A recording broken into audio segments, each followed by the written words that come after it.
Пред само неколку дена, во рамки на 4-та седница на Советот на општина Тетово, на дневниот ред меѓу другите беше и точката за формирање на Електро Тетова ДОЕЛ, трговско друштво кое ќе тргува и произведува електрична енергија, а ќе набавува и тајмери за рестрикции на уличното осветлување. Иако опозицијата беше против, дека како што истакна, до советниците не била доставена детална програма за тоа како ќе функционира друштвото и кој ќе има корист, мнозинството од советниците ја изгласа предлог одлуката за формирање на истото. Премиерот Димитар Ковачевски пак на вчерашната пресконференција истакна дека со одлука на владата на општините им се забранува да основаат предпријатија или друштва за вршење дејност од јавен интерес, односно јавно осветлување.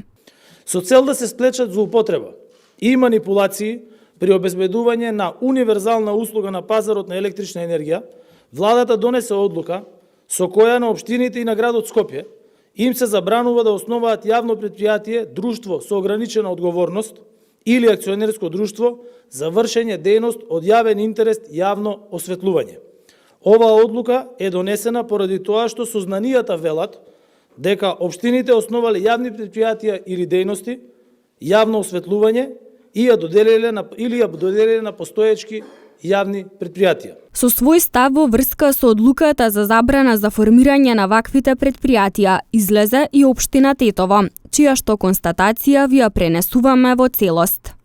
Општина Тетово е револтирана од одлуката на владата на Северна Македонија, со која им забранува на општините да основаат јавни предпријатија за јавно осветлување, со што се ризикува општините и граѓаните да останат во темнина. Оценуваме дека оваа одлука е политичка, со која се оневозможуваат општините кои се предводени од опозицијата да управуваат со јавното осветлување ефикасно и во служба на граѓаните. С оглед на фактот дека таксата за јавното осветлување што ја плаќаат граѓаните е фиксна, општините не можат да ги покријат трошоците за струја доколку ги принудат да обезбедат струја на слободниот пазар каде што цените се мултиплицираат. Ставот на власта дека општините ќе го злоупотребуваат формирањето на јавни предпријатија е многу тенденциозен, бидејќи е многу добро познато дека централната власт не само што потврли со преземените мерки за ублажување на последиците од енергетската криза, туку со оваа одлука таа исто така се обидува да ги спречи општините да бидат во служба на граѓаните. Апсурдно и спротивно на законот за локална самоуправа е одлуката општините да немаат право да основаат јавни предпријатија додека моќните олигарси речиси контролираат половина од енергетскиот пазар. Затоа бараме од владата да ја укине оваа незаконска одлука.